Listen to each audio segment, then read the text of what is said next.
Welcome to Indiana Sports Beat Radio, brought to you by the Hard Truth Distilling Company in Brown County, Indiana. So for the thousands in attendance and the millions watching around the world,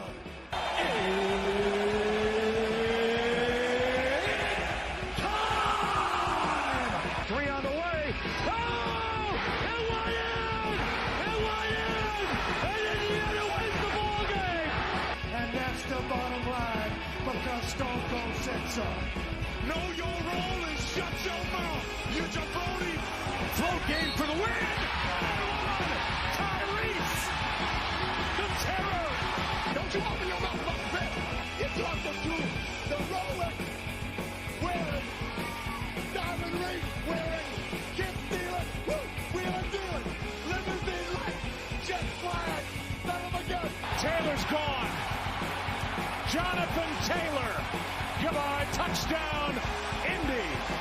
Not a game. We talking about practice. I'm not going to take the back seat to anybody and don't plan on starting now. Woo! IU, America, they got a football team now. Pretty simple. I win. Google me. But there's no doubt about it, yeah, you mean Gene Okerlund. You know that I'm the cream of the crop. Now, from the Hard Truth Studios, here's Jim Coyle. Hello, sports fans. Welcome in on this Thursday. I hope you're having a great week and buckled up, ready for another great show because we've got one.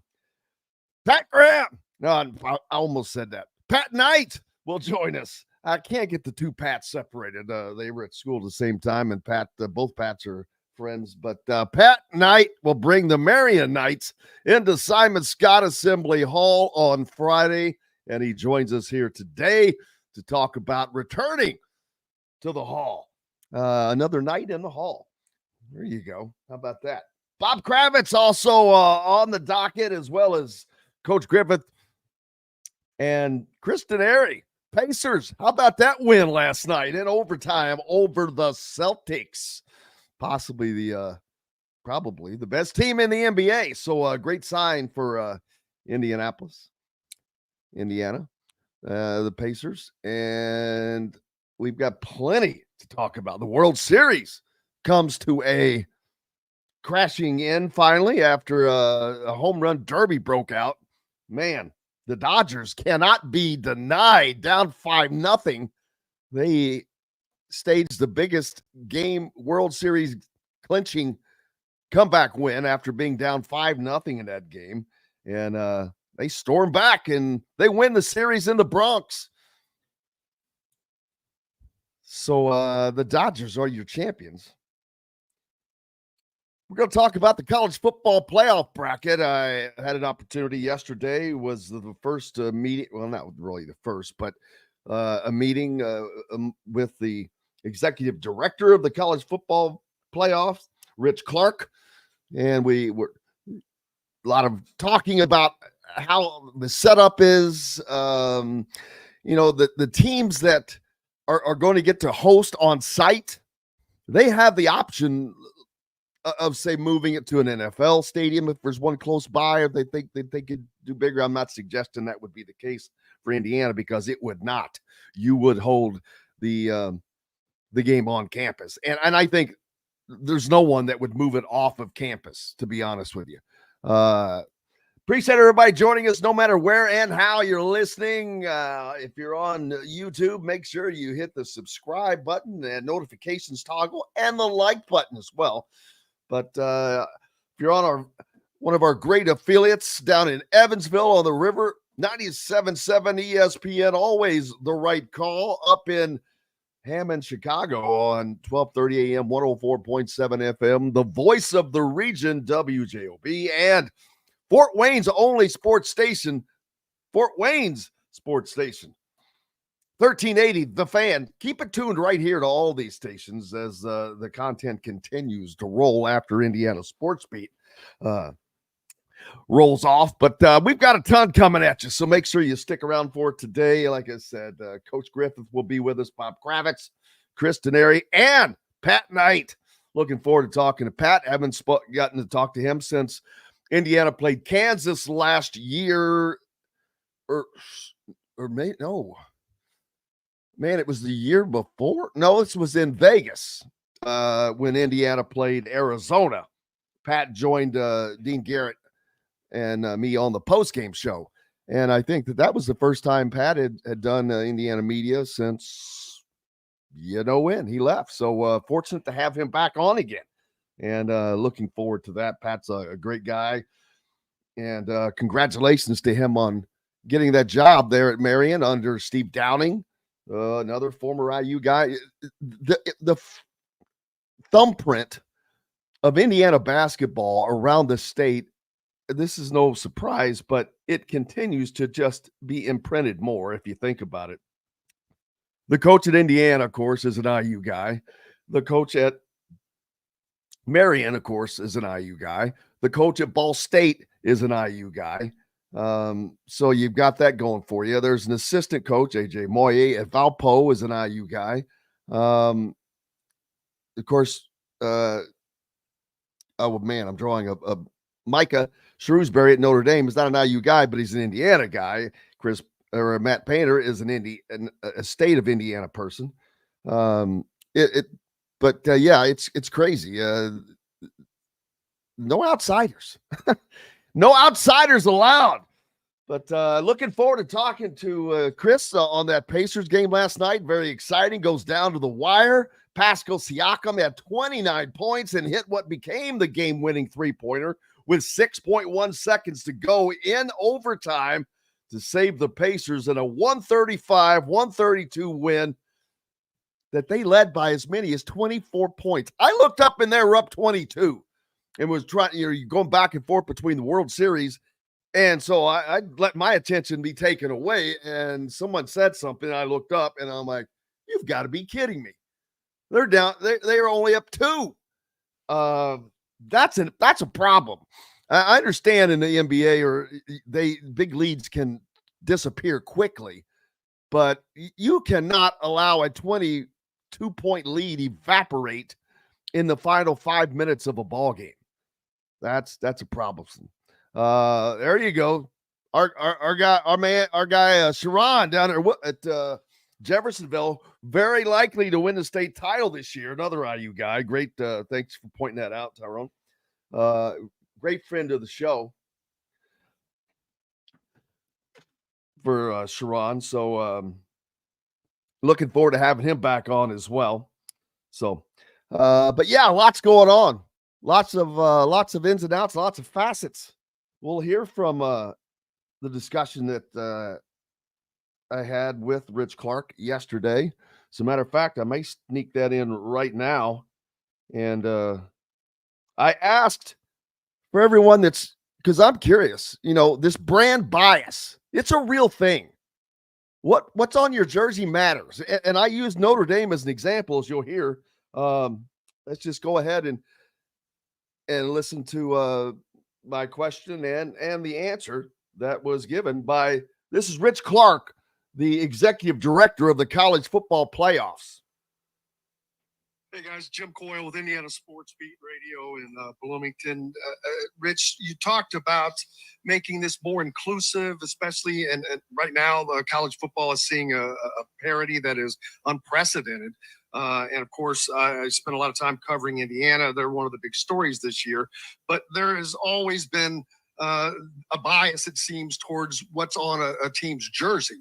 Indiana is not one of those traditional powers. And I know the AP poll has nothing to do with the CFP, but if you look at that right now, you've got a Notre Dame team that lost at home to a Northern Illinois team who just in turn lost to Ball State. How are fans going to feel assured that it's going to be the most worthy teams that get in and not what is on a team's jersey? Yeah, thanks, Jim. That's a good question. So I think the best way that we can assure fans of that is to help build some trust with the committee. Well, sorry about that. Got interrupted. Let's see if we can get that back going for you. and what they're going to do. And the thing that's really important here is the committee's job is to pick the best teams, not based on their jersey, what they're wearing, what conference they're in, even their record, right? Record matters, but we're not trying to pick the most deserving teams. We're trying to pick the best teams. And so this committee's got to look at their entire body of work. They're going to consider record, of course, right? That matters. Wins and losses still matters. But they're also going to look at strength of schedule. They're going to look at head-to-head competitions and how teams perform against each other. They're going to look at how they perform against common opponents as well. And then there's just that eye test of what did they do on the field? How did they perform? Even in a loss, how did they perform? The beauty of this, I think one of the beauties of this whole process is that a loss early in the season may not completely derail a team.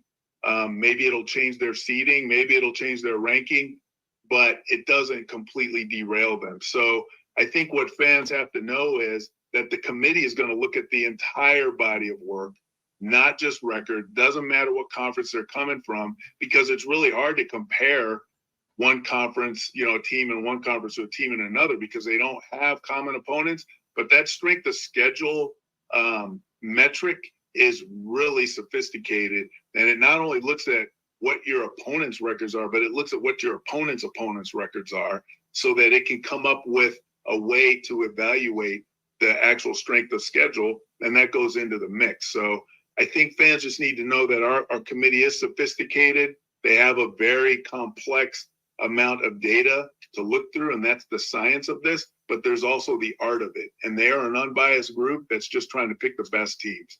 Hopefully that answers your question. It didn't really, because I did not hear, an early season loss. I'm not talking about that.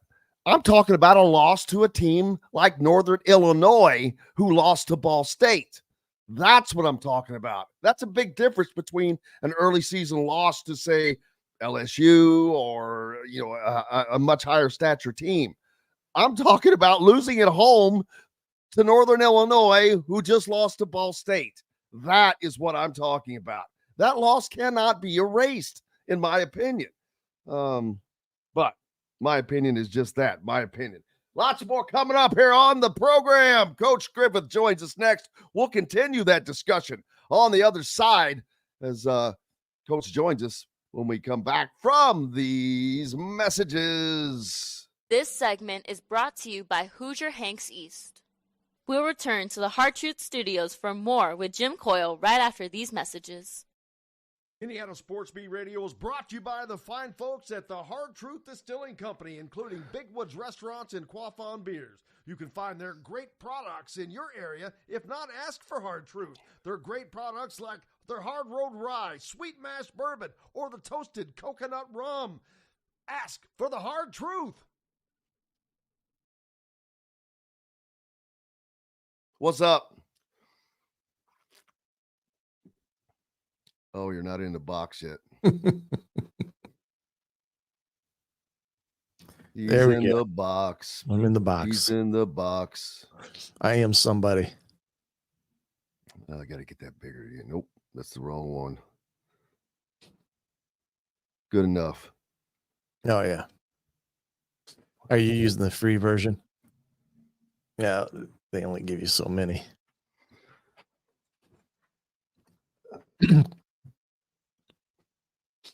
Yeah, it will be interesting to see. I don't know why you didn't have that this morning. I saw it. It was listed on the. I don't know either. I went back through my deleted items to make sure I didn't delete it, but I never saw spam. It. Yeah, it did everything. It's crazy. Oh, usually it comes right up too. So I don't know what happened. And I'm sorry I called you. Hit the wrong button. It's all right. Well, yeah, it was right there, and I was playing the damn. I hit the wrong button. I was trying to close out, and I hit the phone icon or whatever. Did you get to hear what I was playing? I got in on the tail end of it. Okay, that was the executive director of the CFP. I heard the last part of it. Yeah. I was on the NCAA Division III National Championship Committee, and the college football playoffs took their manual, what the Division 1AA, 2, and 3 did as it pertained to ranking the teams. Because we had, 32 started at 32, and you had conference champions automatic, and then you had to debate whether a team from 2 conferences got in. It's not the same dynamics, the strength of schedule BS and opponent's strength of schedule and a lot of numbers. Yeah, I get all that, but Notre Dame should not be in the top 12. They're not going to tell me that they're not putting into play. They're not going to tell me that there's not a brand bias. Oh, nobody is going to absolutely a brand bias, and that's basically what the question was, and I should have just posed it. How do you assure that the brand bias is gone? Well, it's already happened. How does Texas A&M, who was behind Indiana at 14 or 15, leap them and jump to number 9 in the quote unquote? They're in the vaunted SEC, baby. I know. And I understand they beat LSU, but they beat them at home where they have a distinct advantage. What people are trying to say is, all right, here we go. Welcome back to the Hard Truth Distilling Company studios. This segment is brought to you by the Ugly Grouper. Welcome back to the Hard Truth Distilling Company studios on this Thursday. Coach Shannon Griffith with us as usual. And Coach, I think you heard a little bit of snippet that I was playing there from yesterday's meeting with the college football playoff executive director, Rich Clark, in which they went over a lot of things, how it's set up that people may not know. The bowl games are still a part of this. The 6 big-time bowl games, they're folded into the quarterfinals and the semifinals. And there is proximity.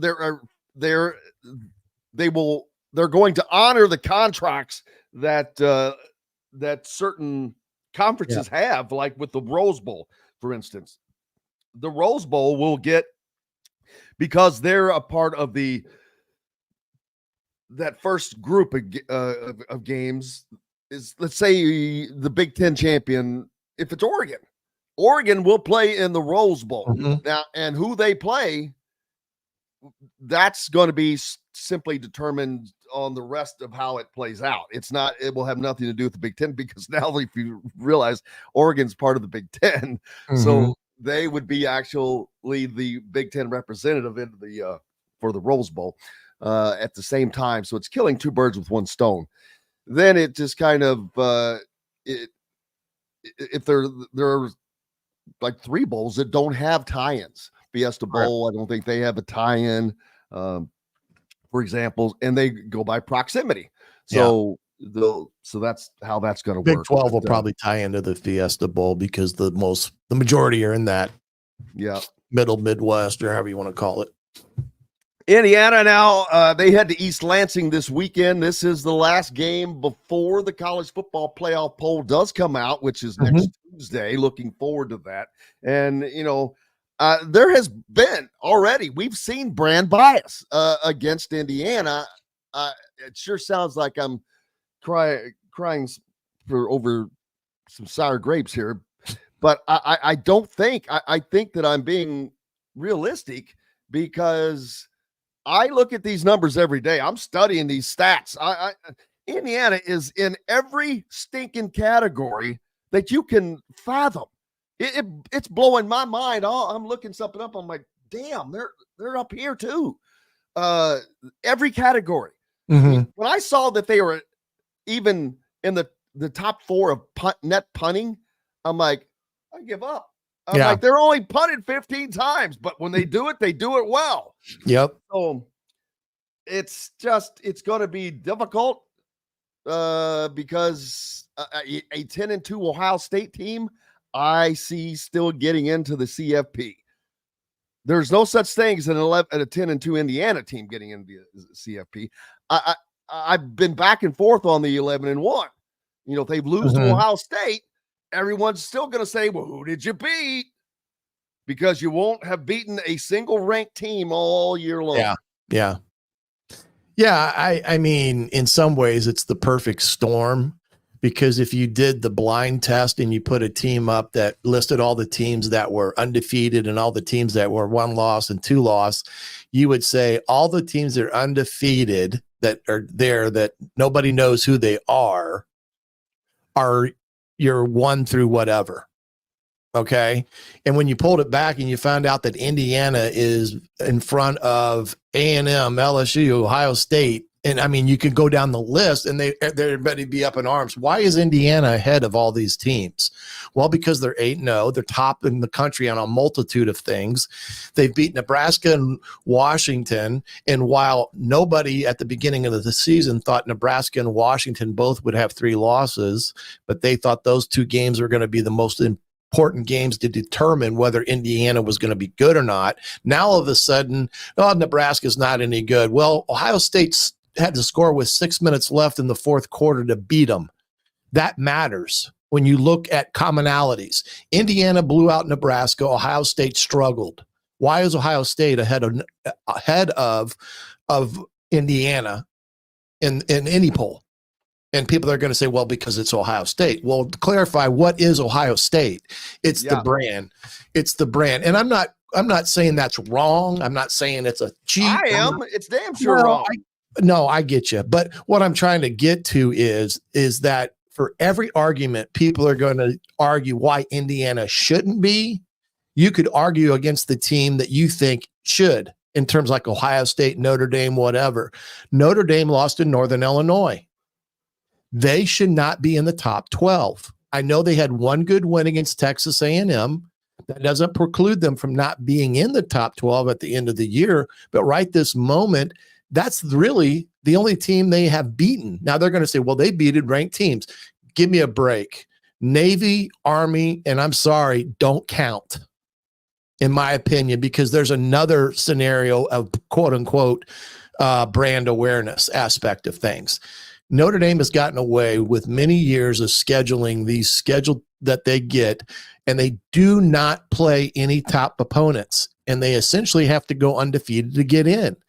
And until Notre Dame is forced to join a conference where they're going to play week in, week out top conference teams and fight it out to see where they find in the conference, I just don't think the argument of them being a 1-loss team is a bona fide qualifier for them to be in the college football playoffs. I just don't. And when you lose to Northern Illinois, who gets beat by my alma mater this weekend, I'm sorry, but that is a horrible loss. And the Texas A&M win does not fully redeem them, even though it was at A&M, which gives them a lot of stock. So I know it creates a lot of water cooler talk, and it's great to be in the conversation because we would normally hide about this time of year around the water cooler when you talked about the college football playoffs. But like I said on Monday on my podcast, if you want to control your own destiny, which Indiana is doing at the present moment, you win out. And then you are firmly seated at the front at the table for the college football playoffs, irregardless of what happens in any type of championship game. You go 11-1, but lose to Ohio State. Depending on what that loss looks like, it's an iffy proposition if they get in above an Ohio State team that may go into that game against Indiana with 2 losses. We're going to find out this weekend against Penn State because, the first eliminator is head-to-head. But if you have a 2-loss team versus a 1-loss team, normally you take the 1-loss team over a 2-loss team, irregardless of the head-to-head, because the record is better. It goes by winning percentage then. So you get into a lot of dynamics, a lot of arguments, those rooms where these people are doing this discussion. Not all of them are football people, which in some cases is good, in some cases is bad. It's who are the personalities in that room that are controlling the discussion. Absolutely. And we'll see how we'll find out because it's coming up. But like you said, there's one very, very easy way to resolve that. Just beat Ohio State. Yeah. And a lot easier said than done, granted. But I'll be honest with you. I think that Indiana is better than Ohio State. They are a much more complete team. Mhm. Ohio State having problems with their offensive line right now. They are not scoring a ton of points. How they are favored at Penn State, please somebody tell me. Now, I don't think Penn State's all that great. Their defense is really good, but their offense has also been very stale and stagnant. Plus, So their quarterback this is got going to hurt. be a 24-21 game or something. This is not going to be a high scoring game, I don't think.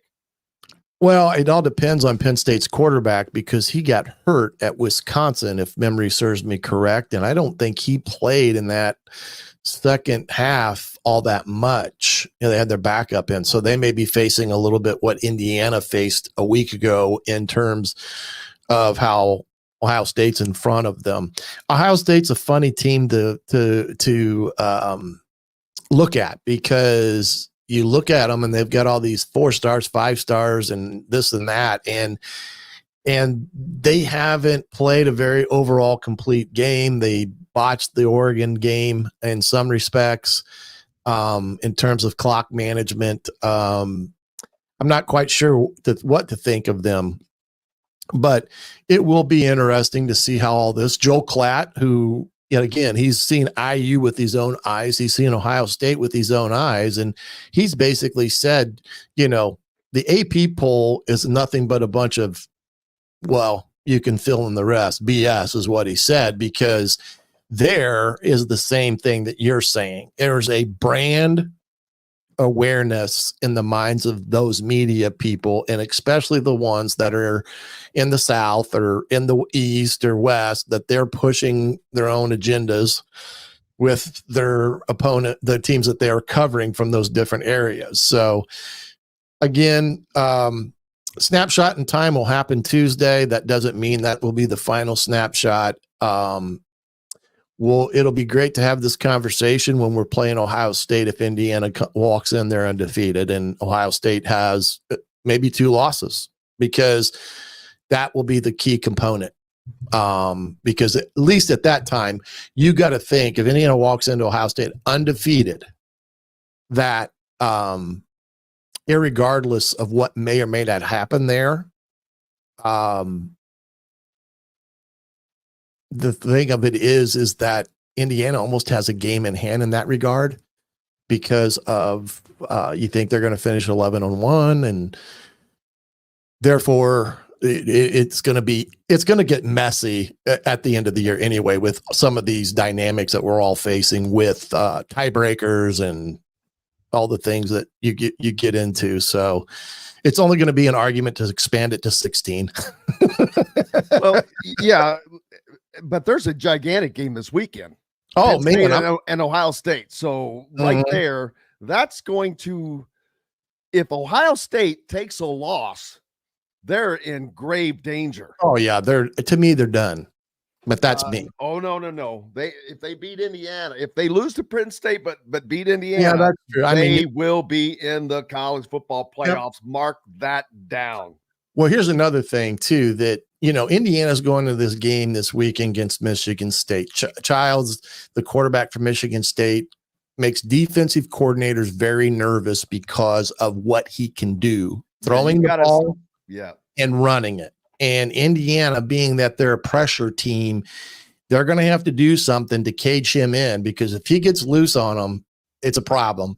But the thing that Indiana has in their favor against Michigan State has been very turnover prone. He's thrown 9 picks on the year, I believe. They've had 7 fumbles. That's why he runs all the time. Yeah. Well, and he makes poor decisions with the football. The Michigan game, for instance, was one, and the other one was against Ohio State.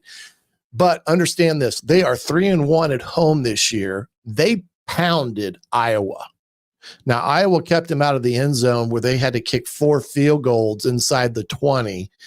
But had they scored on half of them, that game would have been a complete blowout, because they kicked their, up and down the field. So this by no means is a walk in the park for Indiana.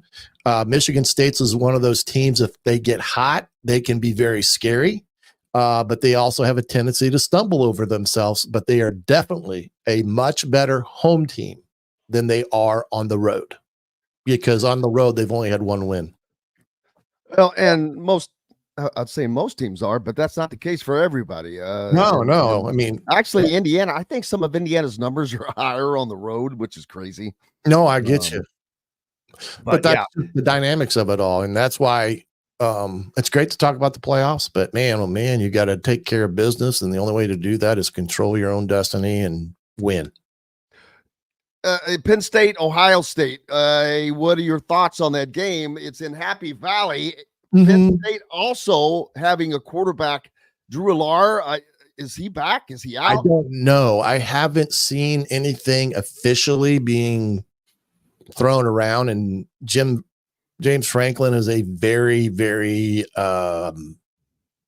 I think the word is hyperactive coach that does not like things getting out from his communication process. So ideally, we're probably not going to know until game time, until they release the availability reports. But if they have him, I think that they are capable on all fronts of beating Ohio State.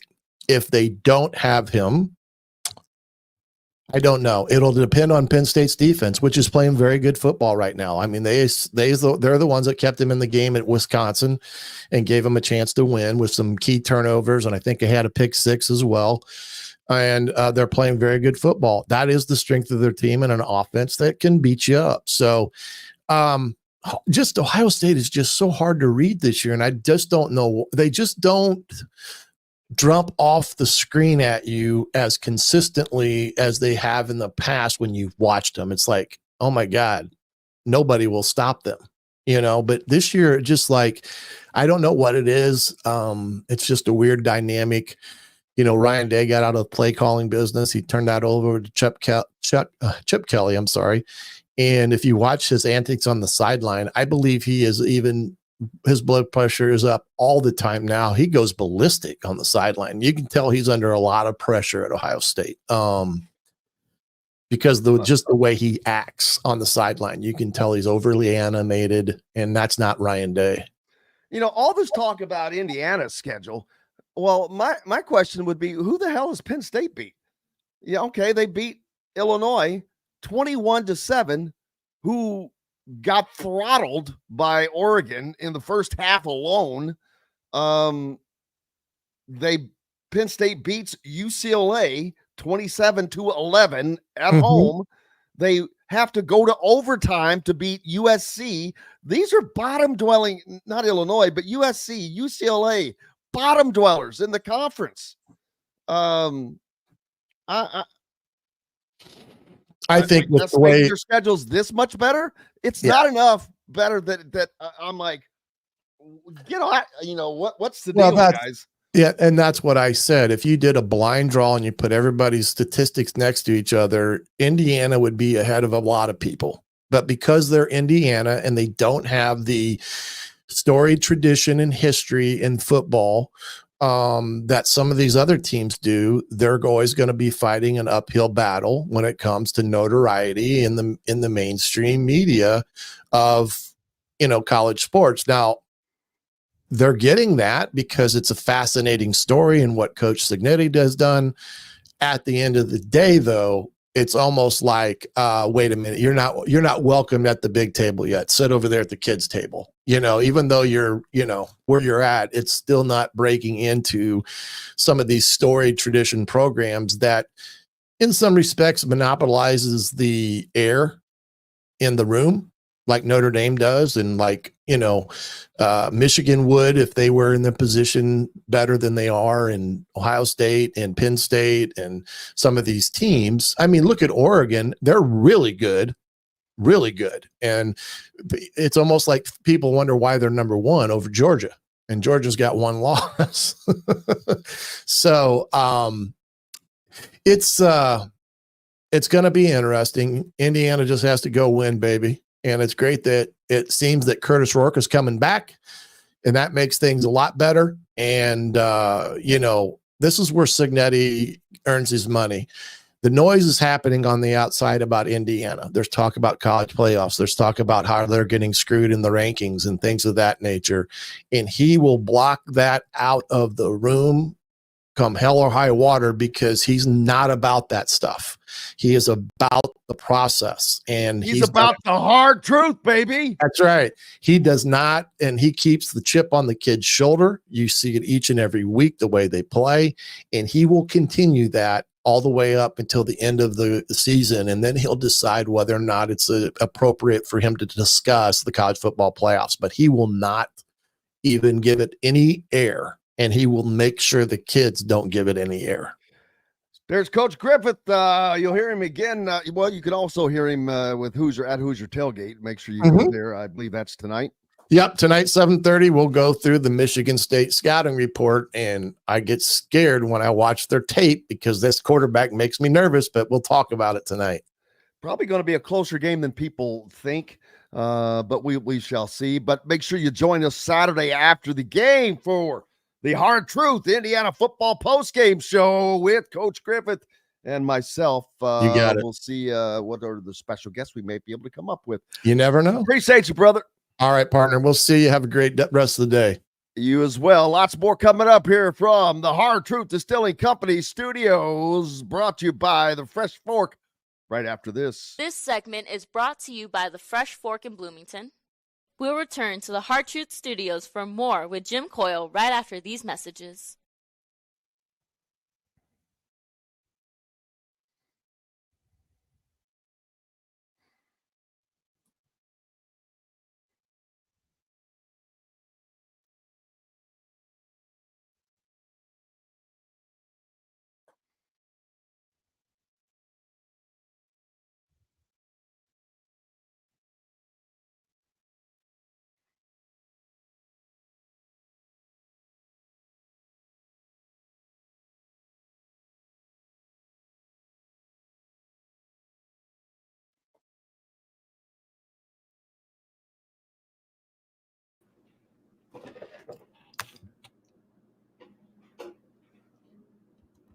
Oh, you changed your mind, I see.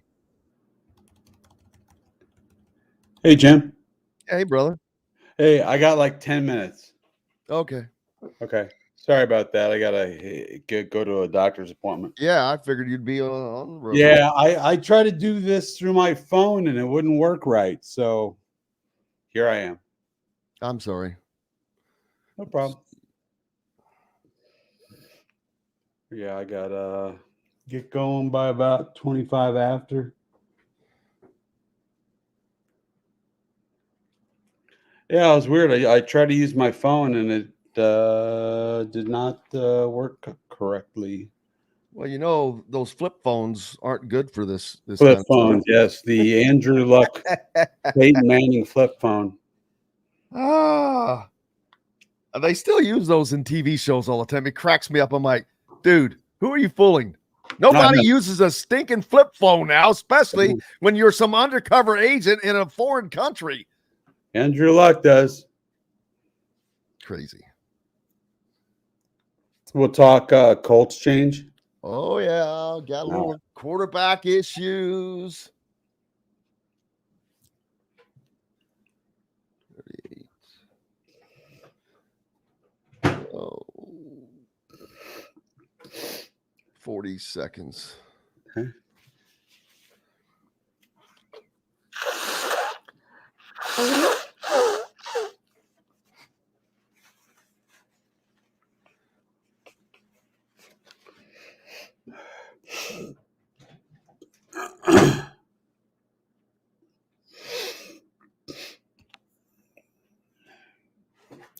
Get my Diet Coke.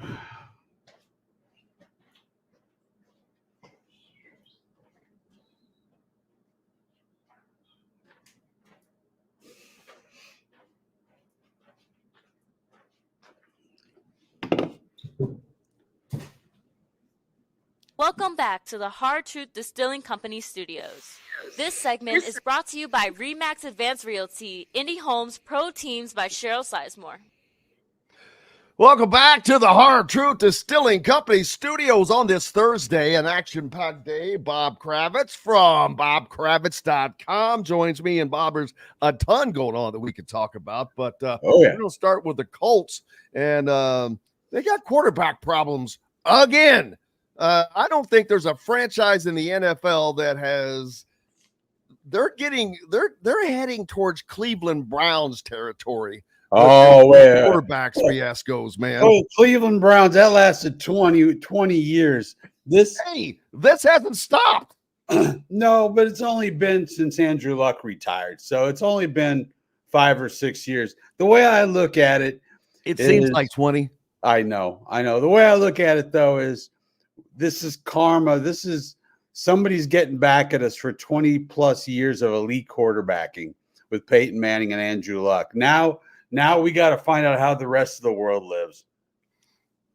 Yeah, Brian says he thinks that they've solved their problem. No, you put Joe. No, I think he's kind of kidding. But Joe Flacco, they would have another win at least if he had just been playing. Yeah, maybe. But you know what? Anthony was under an enormous amount of pressure the other day against Houston.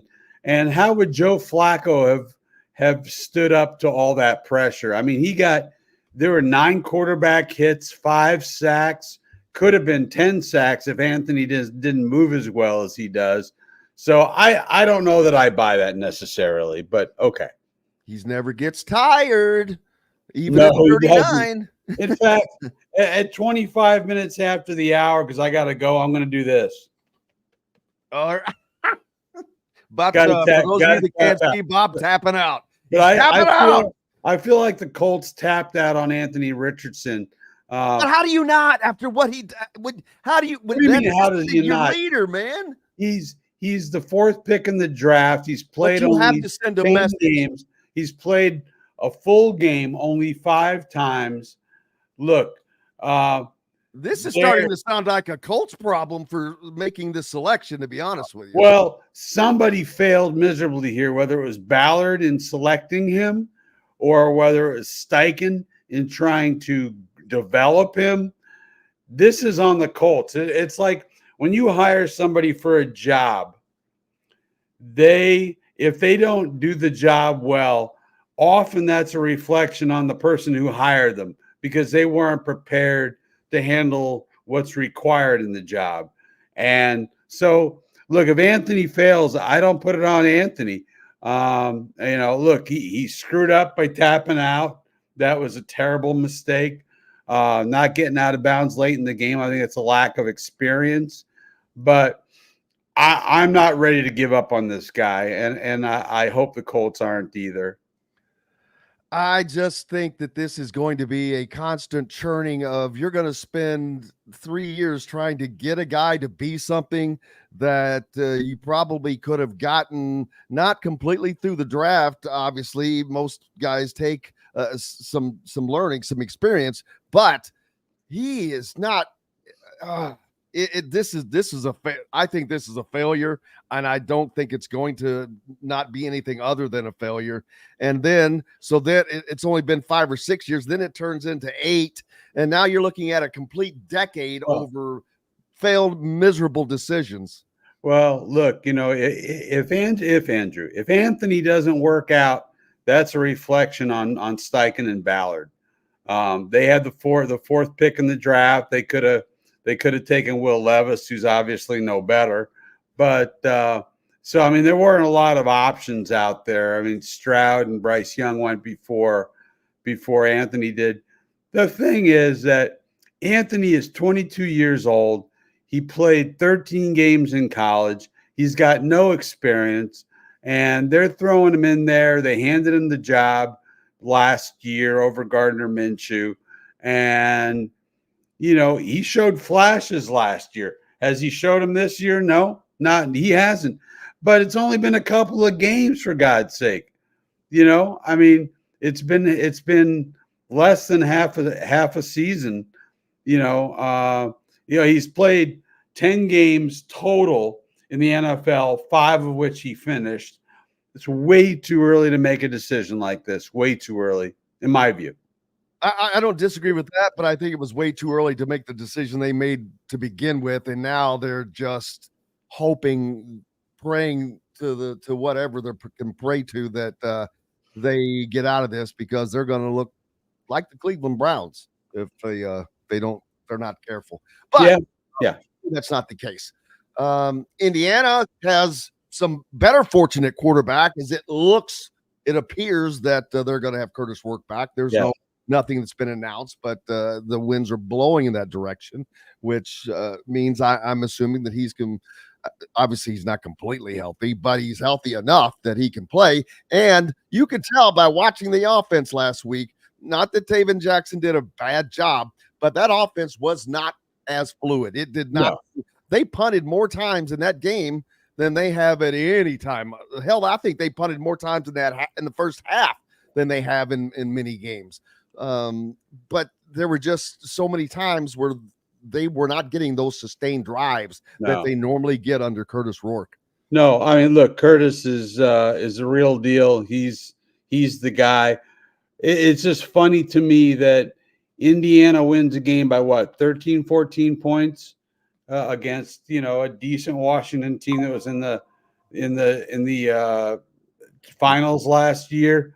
And we're sitting there saying, yeah, but they punted a lot. It just shows you how far Indiana football has come, and I'm enjoying. They only beat the reigning national runner-up 31-17. That's exactly. So I mean, that's where we are with Indiana football, and it's a wonderful thing. Absolutely, no doubt about that. And now the Hoosiers travel to East Lansing this week for a game that is probably going to be a little more challenging than people realize, because while Michigan State is a 500 team, I think they're sitting at 4-4 right now, but they have a quarterback that is I asked Kurt Cignetti earlier in the week, what is something that Michigan State brings that they haven't really been challenged by this year? And I think the answer to this is the quarterback. This is a guy that is probably the most dangerous as a runner that they have faced this season. And he's not a great passer, but you have got to be aware of him at all times, because if he gets out in space, and he can pile up some yardage. Well, we're going to find out just how well they deal with success, because you look at the schedule, you got Michigan next week, Michigan, right? Following week, yes. Following week. So, I mean, it's funny to talk about Indiana football and talking about a possible trap game, but I mean, this could be a trap game. But I just think that they are so well coached and so focused on the task at hand. I don't think they're going to have a hard time with Michigan State. I don't know the line. Maybe you 7.5. 7.5? Oh, they'll roll them by more than that. Oh, I think that with Taven Jackson. So yeah, I'm not. I think we're so used to them just kicking the crap out of people. I know. What? I mean, just kicking the ever-loving crap out of people. I know.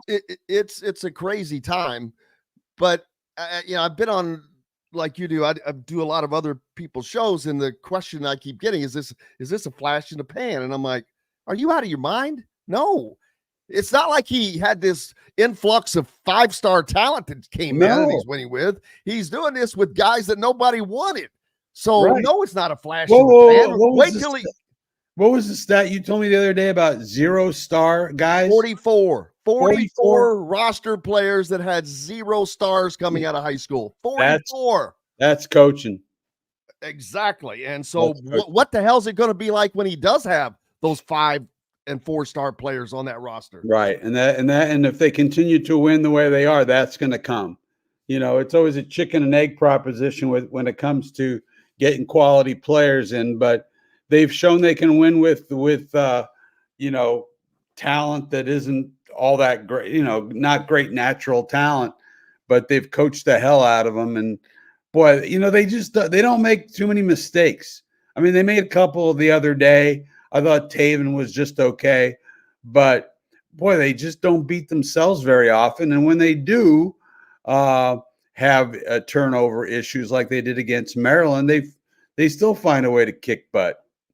Last thing before you go, I know you got to get out of here. Yeah. Pat Knight comes back to Assembly Hall tomorrow night with the Marian Knights. Oh, that's pretty cool.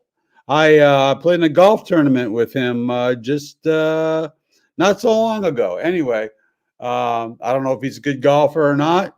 I know that I am not. But yeah, that's great for Pat. I'm glad he's back in the coaching game. Absolutely. Well, we'll catch up more about that next week. All right, sounds good. I'm sorry I got to roll on you. It's okay. We love you. Appreciate you. Bob Kravitz from bobkravitz.com. Make sure you go there and get your complete coverage of all things that are Colts, Pacers, Fever. We'll talk about the Fever firing Christy Sides as well. So all of that and more when Bob comes back next week. Thanks, Bob. We appreciate you. And we'll look forward to talking about that. But I'm excited to talk to Pat again as he brings the Marian Knights into Simon Scott Assembly Hall on tomorrow night for Indiana's final exhibition game as they take on Marian. And before that, and then the regular season shall commence. How crazy is that? It's here. It is here. Indiana, as a matter of fact, when exactly is Indiana's first real home game? I hate to call them real games, although this will be more of an exhibition. But after playing Tennessee and that exhibition down in Knoxville, getting a win, they'll take on Marian, like I said. Then on November 6th, it's not that far away, people. Next Wednesday, 8 p.m.,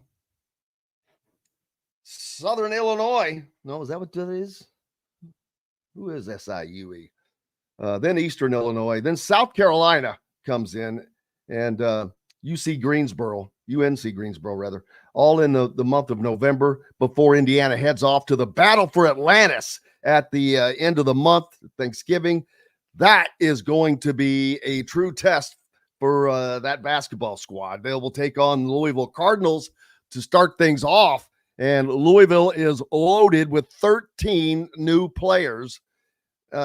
Louisville basketball is similar to Indiana football this year, except for obviously we're comparing apples to oranges, and trust me, I know that. But you look at how bad Louisville's program was last year, and it was bad. They had so many issues with the coach. It's like, does he have control of his team? Does he have control of his players? It was the weirdest situation. It was almost a forced hire that did not work out at all. And you bring in a new coach who people are like, well, who is this guy?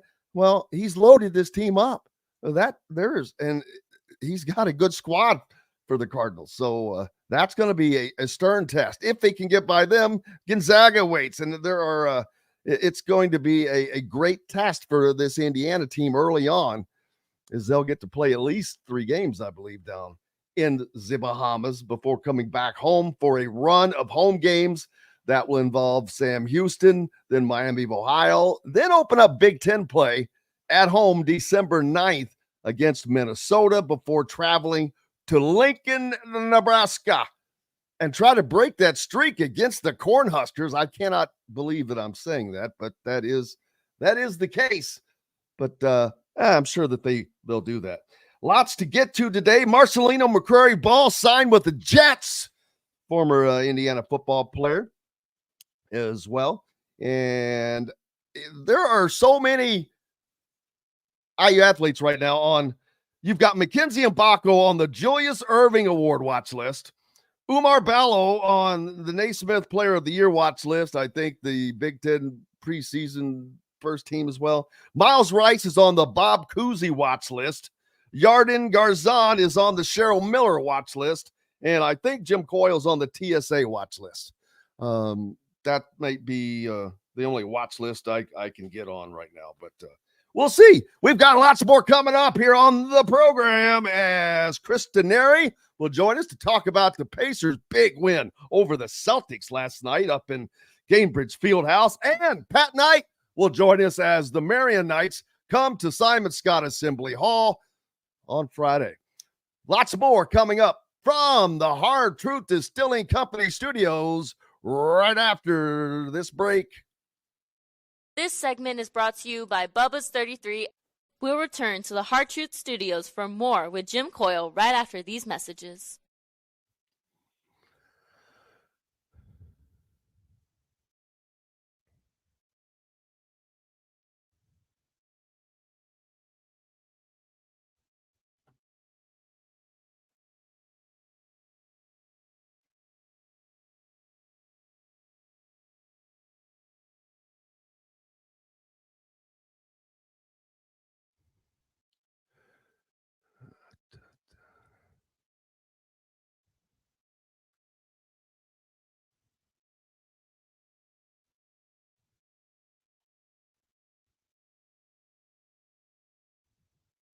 Welcome back to the Hard Truth Distilling Company Studios. That was an This accident. segment is brought to you by the Oh, Rusty shut Gator. it.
Don't forget, peeps, if you're not subscribed, please subscribe to Indiana Sports Beat Radio on YouTube. If for those of you that are viewing, looks like we have several hundred of you guys. Appreciate each and every one of you, by the way. And let's get ready to rumble.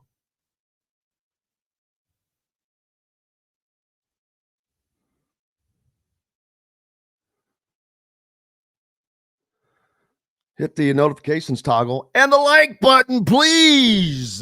Thank you. Located on 325 acres in beautiful Brown County, Indiana, Hard Truth Distilling Company is the biggest and the best craft distillery around. While Hard Truth is already known for producing internationally awarded whiskeys and spirits like Hard Truth's Sour Mash Bourbons, Sweet Mash and Hard Road Ryes, as well as their Cinnamon Vodka and the always popular Toasted Coconut Rum. Hard Truth Distillery offers so much more. With a full-service restaurant, ATV, and distillery tours, as well as live music, you can spend an entire day at Hard Truth Distillery while making your entire family or group happy. And that's the Hard Truth. Hard Truth products are available across Indiana, as well as many other states. So, no matter where you shop, if they don't carry your favorite Hard Truth product, tell them you want the truth, the Hard Truth. Hard Truth Distilling Company encourages you to enjoy all of their products responsibly and to never drink and drive. Welcome back to the Hard Truth Distilling Company Studios. This segment is brought to you by the Rusty Gator.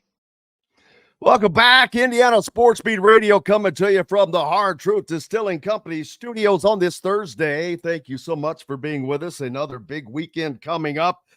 Starting with, well, first of all, congratulations to Indiana men's soccer getting another Big Ten title. Wow, this is just another incredible job by Todd Yeagley, one of the best coaches in college athletics. I've got to tell you, he is just wins year in, year out. You want to talk about a winner? There's a winner doing it the right way, not because of the portal, not because of anything. Hasn't changed much of anything. They just keep winning. So congratulations to them. Indiana, of course, heading up to East Lansing this weekend. Looking to go 9-0. That would set a new program record. Right now, they're tied with the 67 Rose Bowl team with an 8-0 start, best in program history, another win, and that will set another new program record. Not only that, Kurt Signetti will extend a record that he has already set by being the only Division I football coach in Division I football history to start a season 8-0 at two different schools in back-to-back years. Now, at James Madison, he went 10-0 last year. He can continue to do that this year, and that will probably be a record that's going to be around for a long, long time. So, but they've got to play the game and go up to that's also a tough environment. This is the toughest environment Indiana has played in this year. Make no mistake. They have had 6 of their 8 games at home. They're going into an 80,000 seat stadium here of people that Michigan State is 2 wins away from bowl eligibility. They're not a this is not a UCLA team. This is not Purdue. They're a good team and they're dangerous. But Indiana just has to take care of business like they have been, and they're just a better team, better coached, and that will generally win out. As long as they continue doing the things that they're doing, not beating themselves, not getting dumb penalties. I mean, you have to be really impressed with the lack of the ability to do things, not get penalized, whether it's offensive line or offense, false starts here, this, that, and the other thing. Those are drive killers. Defensively, how many times have we seen a bad defensive 15-yard penalty in the past? That stuff, it might happen from time to time, which is natural, but that doesn't go on. So it's just this team is coached so well in every facet of the game, and that is what is making them incredible. Hopefully, Chris Denari will be able to join us, and or maybe we didn't give him the correct time. We shall certainly reach out to him, but and how much is brand bias playing a part in the college football playoffs? We'll see. They talk the talk, but will they walk the walk?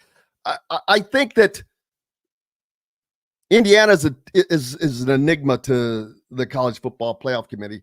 They don't have that draw. They're not a traditional power. I don't need to tell you or anyone else that. But they're the darling of college football right now. Everybody talks about how good Indiana is. That, listen to Joel Klatt. He knows what he's talking about. Whether it's Pat McAfee, which he's really doing a lot of great marketing for him. But Joe Klatt tells it like it is. He gives you the hard truth.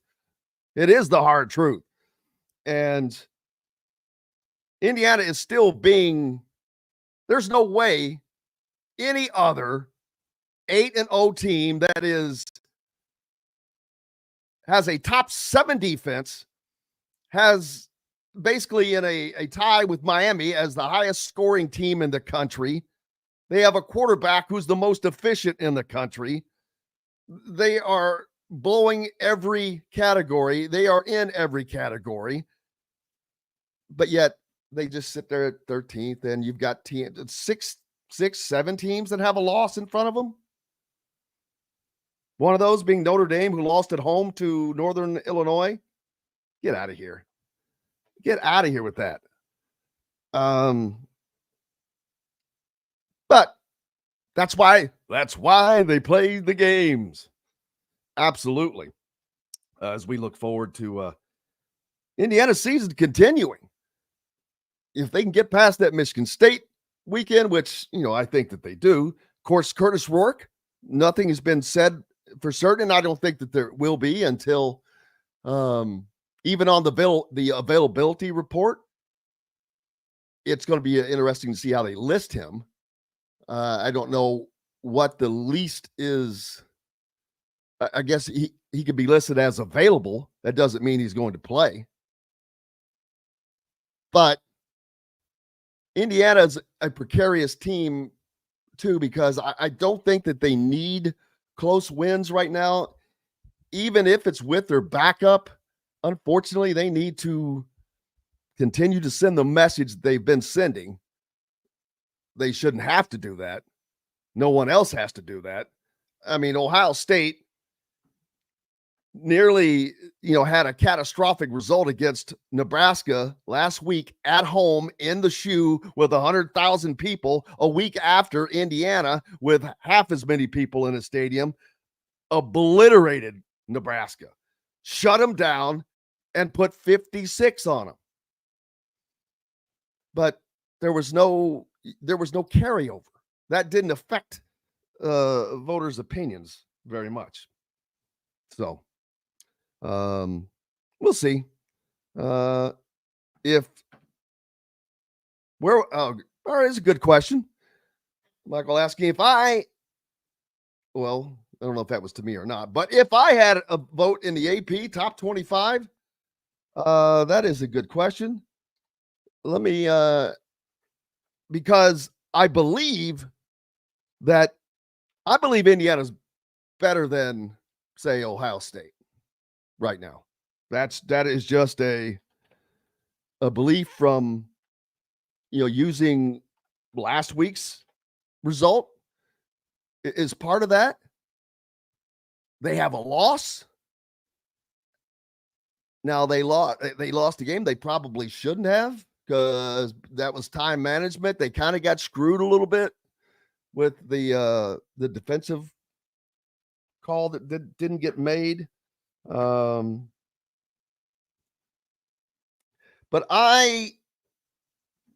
first of all, Ohio State would not be at number 4. Miami of Florida, they're 8-0, so you've got to, I think they should be above Ohio State. Georgia lost to Alabama, who lost to Vanderbilt. Why the hell is Georgia number 2? They beat Texas, but I don't know that we know how good all of these teams are. Notre Dame damn sure would be down. So now we've got 2 teams to move down. Texas A&M, I would have Indiana in front of them. So there's 3 spots to move Indiana up. I would have Indiana in front of Clemson. So there's 4 spots. They would be inside of my top 10 without question. At number 9 at the very least. Maybe a little higher. Maybe 8th. But it's going to be interesting if they beat Michigan State, they beat Michigan home. Does that give them the credibility from some of these people needed? I don't know what it's going to take. But you just have to win. Like Al Davis said, just win, baby. I do believe that they can go into Ohio State and win. Look what it didn't affect Nebraska. Now, they're used to a stadium full of people that size. They have one of their own. Indiana's going to get a good taste of that this weekend. I think this weekend's game will go a long way in helping Indiana when they do play Ohio State. And I'm going to keep reminding you of this. And remember, it came from me. Indiana plays Ohio State coming off of a bye week. Kurt Cignetti is 7-1 coming off of bye weeks. They came off of a bye week against Nebraska, and you saw what happened. I think you're going to see the same thing, not in the kind of beatdown when Indiana plays Ohio State, but a win because of that. That's one of my thoughts for that. And here's something that I realized yesterday that I just continue to realize how much of an idiot I am. If you had started off with $100, 110, whatever, because of the VIG, and bet $100 on Indiana's first game, and then so you get back, if you bet 110, now you win 100, so now you got 200, and you just keep letting that roll. 200 roulette, bet that on Western Illinois, becomes 400, becomes 800, becomes 1,600, becomes 3,200, becomes 6,400, becomes 12,800. becomes 25,000, becomes 50,000, becomes 100,000, becomes 200,000. And am I doing my math right that if you went 12-0, it'd be around 400,000? Or did I go one too far? Either way, a single $100 bet would have just turned into riches. Why didn't I think of that at the start of the season? Man, day late and $1 short. Unfortunately, is always the case for me. It's always thinking about too much other stuff. I don't have the time nor the money to bet like that. But something like that, it's dumb not to do. I just didn't think of it. I wished I had of, because I promise you I would have. But that goes back to that. Why didn't I just start doing that at the UCLA game when I realized I didn't do that on the UCLA game? Thinking of too many other things. Work gets in the way. Daggone it. Hate that. Jumping back over here to the comments. See, make sure what is IU's strength of schedule. It's about 100. It's not great right now. I will acknowledge that Indiana's strength of schedule is not the highest ranked, but at the same time, they're going to wind up playing a lot of teams that will wind up in bowl games. So it's not as bad as most people want to make it out to be. Let's see. Indiana will play Ohio State, was the bowl team. They play Michigan, who is one win away from being a bowl team. They played Nebraska, who was one win away from being a bowl team. Michigan State is 2 wins away from being a bowl team. Washington, 2 wins from being a bowl team. Maryland, 2 wins from being a bowl team. So Maryland probably won't make it, but Washington, Nebraska, Michigan, Ohio State, they're going to wind up playing 4 bowl teams, one of which will be a probable college football playoff contender. Not a contender, but a participant in Ohio State. Their schedule is there. So I'm just making sure we're still there, right? Good. Chris Denari probably is recovering from that incredible win last night with the Pacers. We're going to take a break, and hopefully we're going to be getting to talk to Pat Knight here in a little bit. Looking forward to that when we come back to the Hard Truth Studios right after these messages. This segment is brought to you by Hoosier Hanks East. We'll return to the Hard Truth Studios for more with Jim Coyle right after these messages.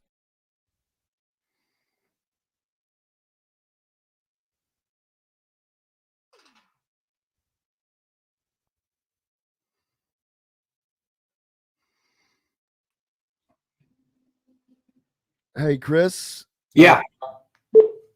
Have you come back at 10:10? Pat Knight was supposed to join us at this slot. Okay. But let me make sure that it doesn't matter this one or the next one, but if how are you doing, man? I'm good. Survived that game last night. It was wild. Man, that was a heck of a win. Yeah, we needed that. I mean, we were pretty dominant for 3+ quarters, and then, Boston. They're averaging 23 made threes a game now. Did you never had anything going on with Marian University, right? No. Man, it's like one of the only places that you didn't. Yeah. No, I worked at UND, Indiana Central, UND, Butler, the Horizon League. Played against Marian when I was at Wabash.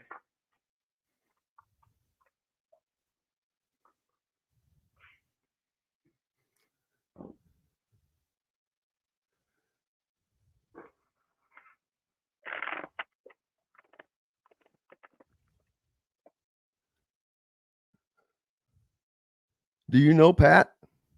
Yeah, I know Pat. There he is. You know what? Just stay on with us.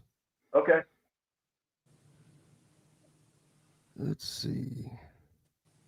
Pat Knights. You hear me?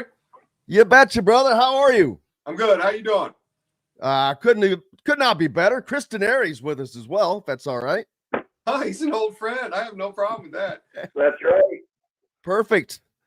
I wish I could get this thing set up a little bit better. When's your first regular season game, Pat? The 4th. Okay. Are you and Quinn doing it? We do tons of games. Just add another one. And Bob Kravitz, I just had him on. He's on with us each week. He said he just played golf with you not too long ago. Yeah, we played down in Martinsville for a wow. deal for the Boys and Girls Club. Oh, yeah. Awesome. Just right up the road. Well, yeah, Chris was there. I was there. Yeah. Damn it. Everybody was there. I feel left out. We'll get you invited. Man, how have you been? Good. Just busy. Real busy. I can only imagine. Yeah. And I was talking earlier. It's like you got Pat, you got Michael, you got all these IU guys coaching around the state of Indiana. It's kind of wild. We're either dumb or smart. We can't figure it out yet. Okay, let's see. We should be ready to go here. That's long enough. All right, here we go. Welcome back to the Hard Truth Distilling Company studios. This segment is brought to you by Reynolds Family Dentistry in Sellersburg. Welcome back to the Hard Truth Distilling Company studios on this Thursday, and it's a pretty exciting day.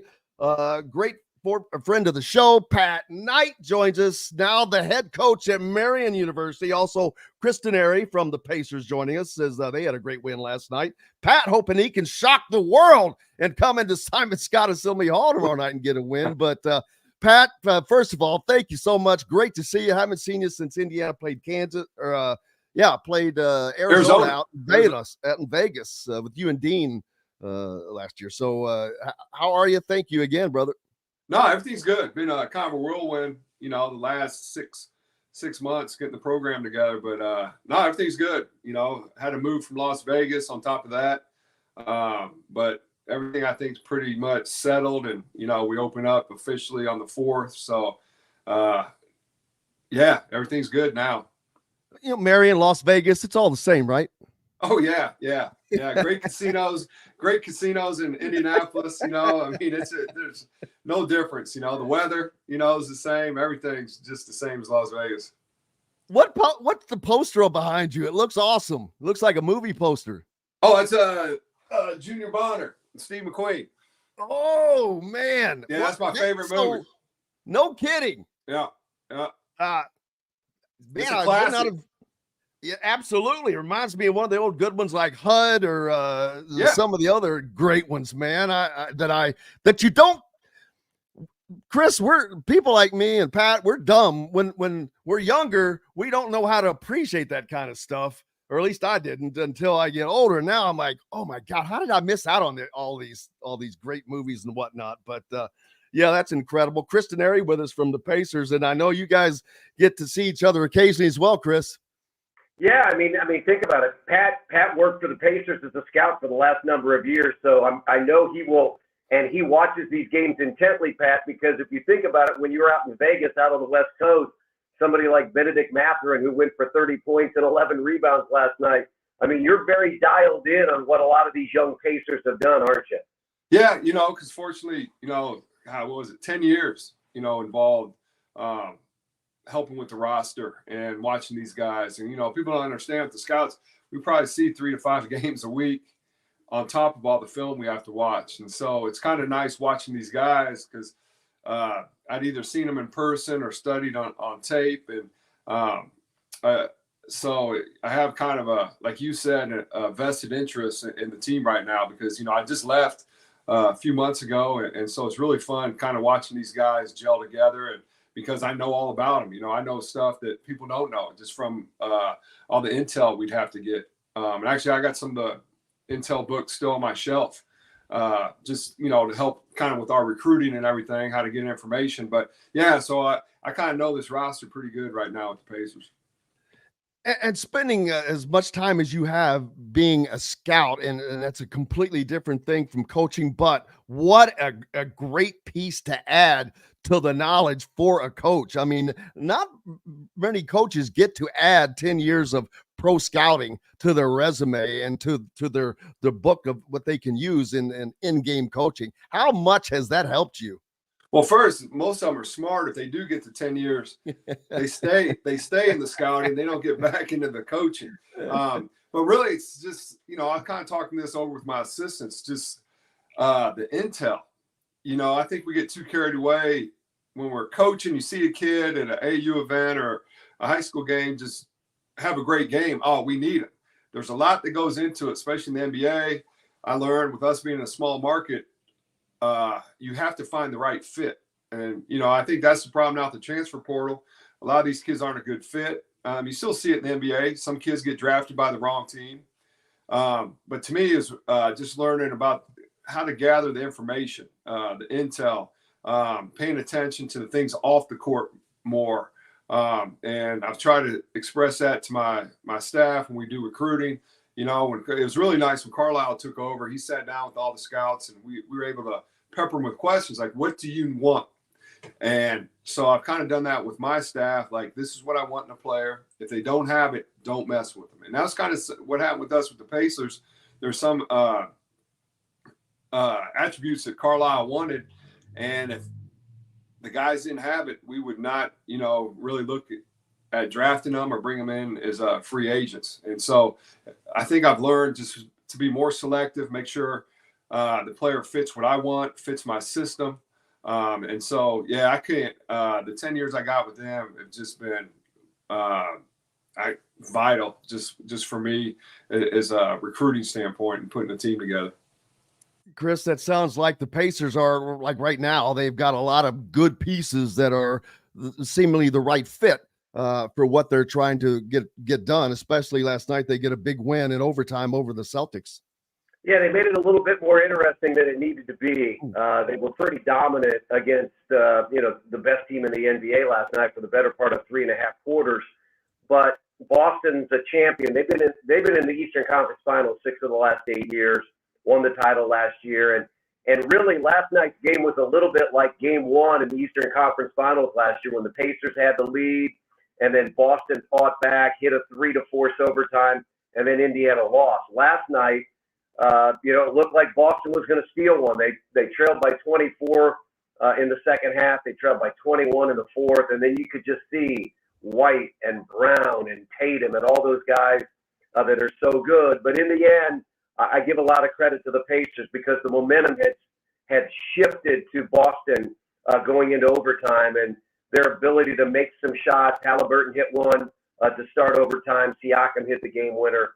That was important. I think what's interesting, I don't even know if Pat knows this, but I'm the son of a coach. My dad was my high school coach, but I go all the way back to the 60s and 70s when my dad was in Oxford, Ohio, and Tate's Lock was the coach in Miami. And, of course, Tate's and his dad, Coach Knight, my dad tells me stories about when they would go to coaching clinics, and Tate's and Coach Knight would be knocking on hotel room doors, and they'd be carrying a film projector, and they would walk in and they would just watch tape or film all night long. So, it's funny how we're all linked. Pat remembers, I was doing Butler games when Pat played at IU. So it's really cool to have all those connections that we all have because of the game of basketball. Yeah, and obviously, Pat, you cannot escape the shadow that is your father, Bob Knight, one of the greatest coaches in all of sports, but definitely one of, not if the best coach in the history of the game. I cannot imagine how much you were able to absorb from him, because I'm fortunate that I get to talk to a lot of former players, a lot of guys that you played with. First of all, I know all about the notebooks. Like, I have a set of my own. I wish I did, because that is one of the things I love most, because everybody I've ever talked to, they still have them.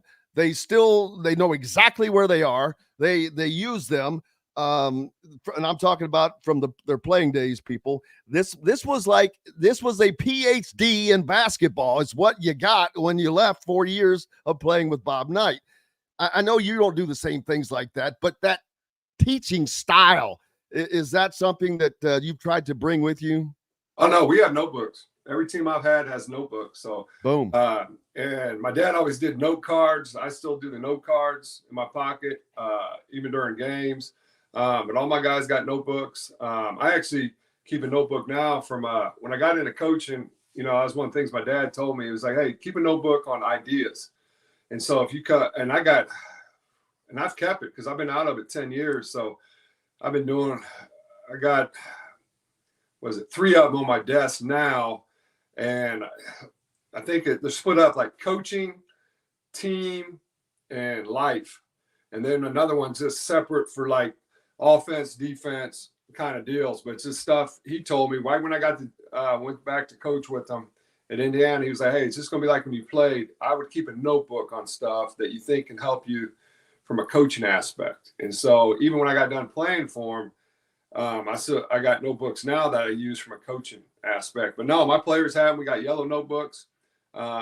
Just had them get them out yesterday pretty much for the first time because it's really our first, game type situation. And so, yeah, I've taken that over just like my dad. And same thing. They got to take those notebooks with them to the game, study them because it's got all the breakdown. Like we went over personnel yesterday. We'll go over I use tendencies and their sets today. So, yeah, I kept the notebooks. But the problem is we had like smaller ones when I was at Indiana. You can't find those anymore. So my guys got to bring those big old binders now. But at least back when we were playing, we had the smaller ones and they were easier to take. But what nobody knows, the managers actually carried like 4 extras. Because if you forgot that thing, you caught hell. And so if we forgot it on the trip, the managers would sneak one to you and you just act like it was your natural notebook because you did not want coach to catch you on a road game without your notebook. I can only imagine that. Chris, you're fortunate that you don't have to do that, take the notebook, but you've got it all in your head, right? Yeah, and I also sit next to, though, a guy that probably had one of those notebooks back in the 70s, right, and Quinn Buckner. So, and it was really cool to talk to Quinn what happened during the Naismith Hall of Fame weekend. There was a bench that Pat's dad, now has in Springfield, Massachusetts, and Quinn was talking to me about that experience and how cool it was. So, yeah, I know that Quinn, Pat, I don't think Quinn probably ever forgot that notebook, right? No, yeah. But the best was there's a story because coaching is note cards. He'd write down what we're going to do in practice and keep notes.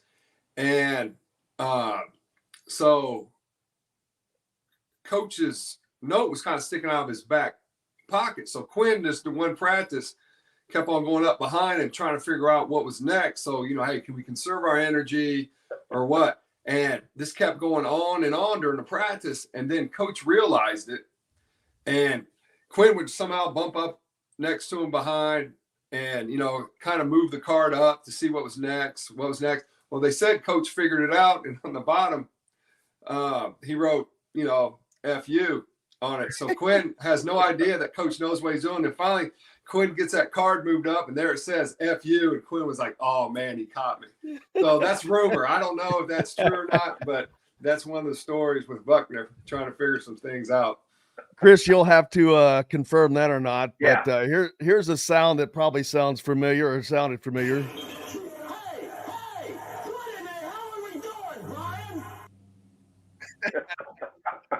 My favorite clips. I love that. Anytime that we get Brian Evans on, I love to play that because if you can see it, he's just got his head down. It's never good when you hear your name like that. Well, the worst was though, his secretary, Marian. And if back then we had, God, it's been so long, the answer machines. And you did not want Marianne to, coach isn't going to call you. It's Marianne. If Marianne called you on your answering machine and was like, coach wants to see you in the office, that was even worse than coach himself getting on you. And so Marianne's voice was even worse. Like what Damon Bailey and I don't think we went to class for the first 2 weeks of school, hadn't even bought our books. We had girls getting us our notes, and we'd sleep till noon, have lunch, go do our lifting, go to practice. And then my brother came over one night for Monday Night Football, brought us pizzas. Hey, how's school going? And Damon like, oh, it's great. We don't go to class. All we do is lift weights and play basketball. And we got girls that bring us our notes. College is easy. My brother's like, you idiots. You understand? Dad sends cards out to all the professors, and every 2 weeks they hand them back in. Next morning, Damon and I, we hear this, boop, about 6:30 in the morning. Guys, this is Marianne. Coach wants to see you in the office in 1 hour. And we never missed class again after that. But so Marianne was the other one you did not want to hear from. Oh, I can only imagine that to be the case. And I did not have that experience, fortunately, because, you had to be in it to win it, to withstand that. But you came out better on the other side. And I know virtually everybody talks about how proud they are to have been able to go through that, because like I said, it's more than a PhD in the game. It seems to follow all of these guys, including you, through life in so many ways, and it's been great to see. Yeah, he made life, Quinn and I were talking about it on the plane to Springfield. Coaches made life easier for us, because he was hard on us, but then we learned the work ethic, discipline. And so, because the real world's tough, college isn't tough. And so we just appreciate that when we got in the real world, things kind of opened up for us, because we were so used to how demanding coach was. I still haven't come upon anybody that I've worked for that's ever been as demanding. So he actually made the real world easier for us. But the thing is about coach, I found out he won the model student himself. But I find all this out as I get older from guys like John Havlicek and them. Like Havlicek actually told me that you guys have seen Animal House, haven't you? Yeah. Oh yeah. You remember the scene where Bluto jumps into the garbage bin to get the blueprint from the next exam? Yeah. Yeah. Havlicek tells me a story as I'm older, after I've gone through everything with Coach. Coach gets Havlicek and some of the other players, and he goes dumpster diving like in the science building to find the blueprint for the next exam, just like they did in Animal House. But I find all this out after I've gone through all Coach's stuff, playing for him and being raised by him, that I found out he was a lot like all of us, but he never wanted us to know it. But I found out all the secrets later on as I got older from some of his teammates. That's incredible. Chris, I learned this weekend from College Game Day. Pat, you may not know this. Indiana has a football team now. No, I'm watching them. They've done. I'm kidding. Yeah, I'm sure. It's hard to miss. Talking to Don Fisher and just how fun it's been. Just the atmosphere now. You just don't have it during basketball season. Now they have it during football season. We haven't had anything like that probably when I was in school, when Coach Mallory had his run. Yeah, but I learned that Buzz Kirpius was the first quote unquote female football assistant coach. She wasn't really an assistant coach, but Lee Corso hired her to handle a lot of different things for him. But I saw that mentioned this week, and I was like, damn, I didn't know that. I only knew her through your father. Yeah, no, she handled football and basketball. That was her baby. I mean, she's the only person that could walk out on the practice floor while coach was in the middle of coaching and interrupt practice, and coach would not get upset. And that's another thing you didn't want to see. So you had Marianne leaving you a message. You did not want to see Buzz come out on the court because as one of us had screwed up academically, but she's the only person that could interrupt. Like assistant coaches could not even interrupt coach without getting the wrath. She could walk out in the middle of the court, in the middle of practice.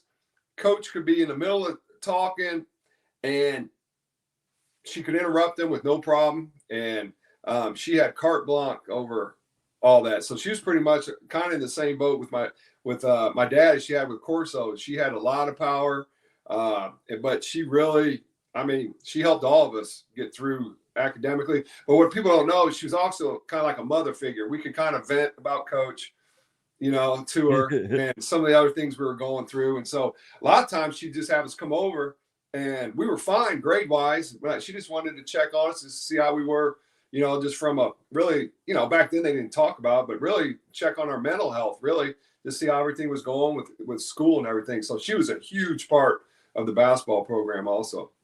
I can only imagine just growing up and hearing her name. I was like, I knew who she was without knowing who she was. And so it's just wild to hear these stories now. Chris, having Pat back at Marian, it's right there, man.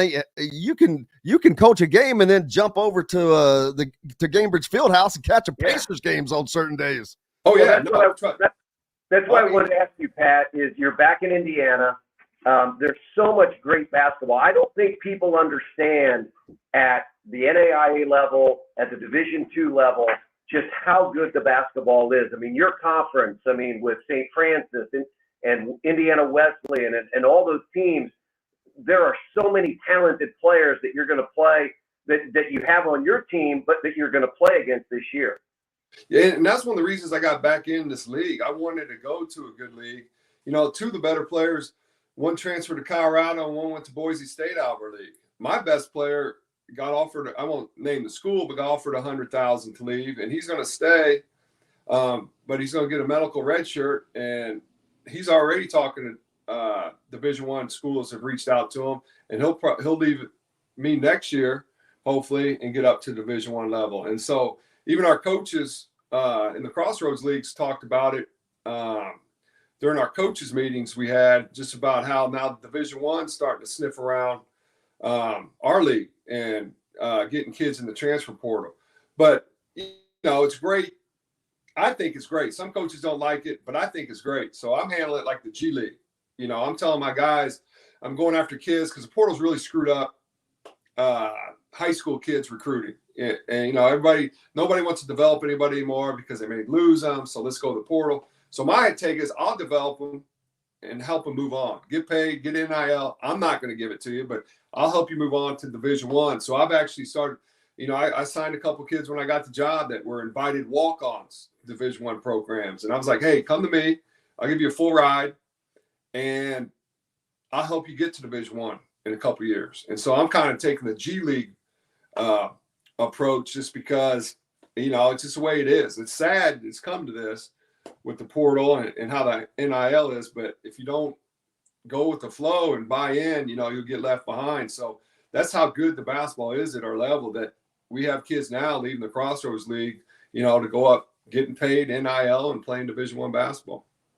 Absolutely, because if each year when you look at a roster, there's always guy. What was the guy that played against Kentucky in the NCAA tournament?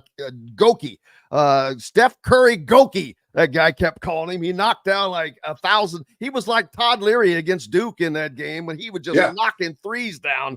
And he came from, I forget where, but out of nowhere. And you see it in football. Indiana, their football program is built. Their roster, Pat, has 44 guys that had 0 stars coming out of high school. Yeah. That's it. So coaching is so much a part of it now. And I know it has changed though, from when you were playing and when you started coaching and you're out of coaching, now you come back and it's a whole different beast with the NIL and the transfer portal. The transfer portal has been great in some ways, like in football, but they have got to get a handle on not allowing them to transfer 4 times. That's the only thing I have a problem with, is there not being a way to lock guys down, at least for, a couple of years or something. Yeah. I mean, they're allowed to take their money and go, there's no contract, but we'll see what happens. Yeah. I think what's going to end up happening, my dad talked about it 30 years ago. The big schools are going to get away. So you'll have a big school championship and a small school championship. And so it'll be interesting what happens in the next 5 years, but we're going to use the portal. We'll start reaching out to the MAC schools, smaller Division I's. Hey, do you have any kids from Indiana that aren't playing? And we'll tell them, hey, come play for us. We'll get you back up there.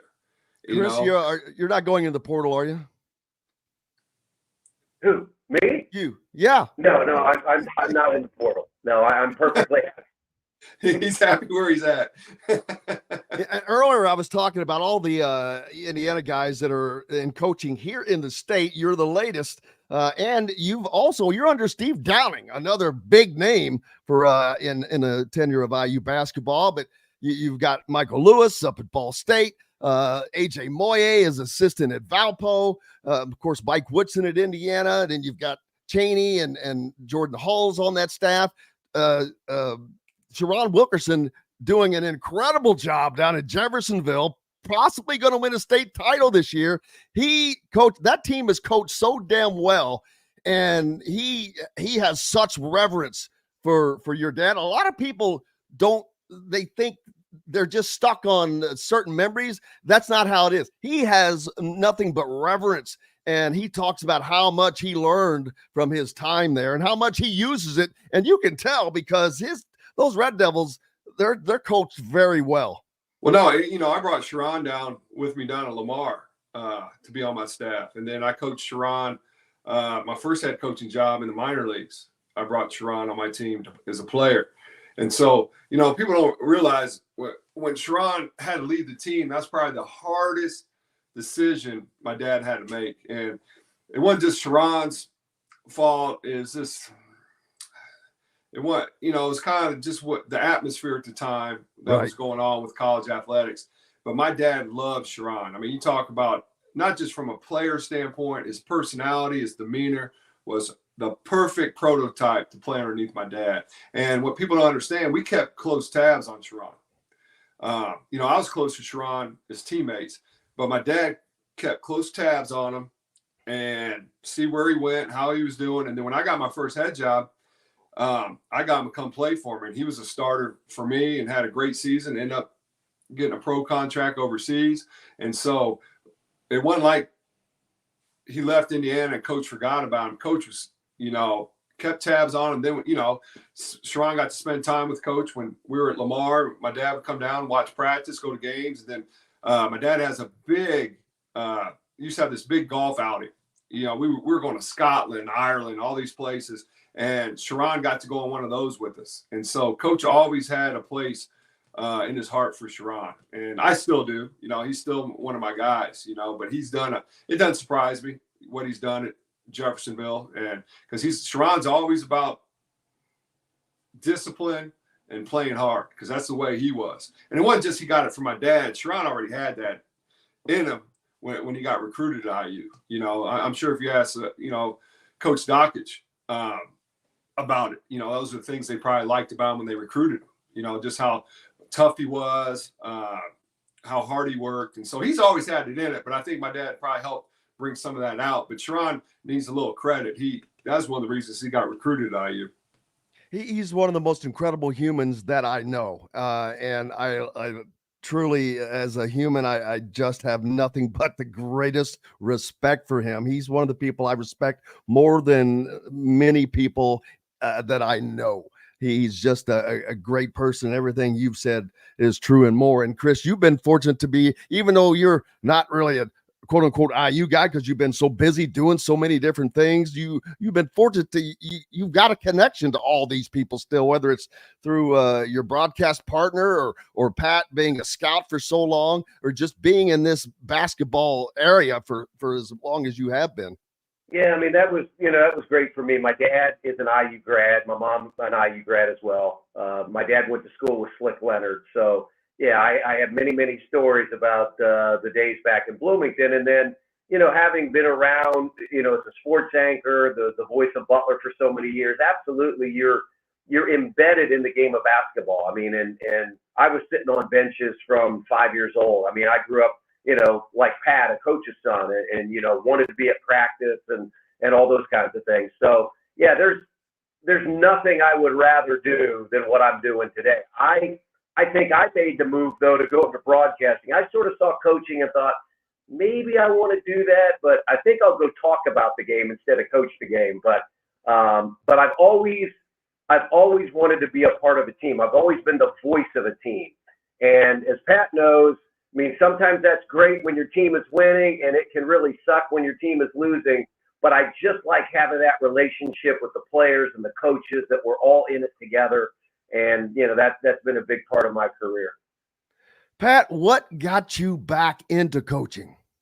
I was pissed how my career ended, to be honest, and you can't really talk about it. And I've talked to this many people because there's wording in our contracts.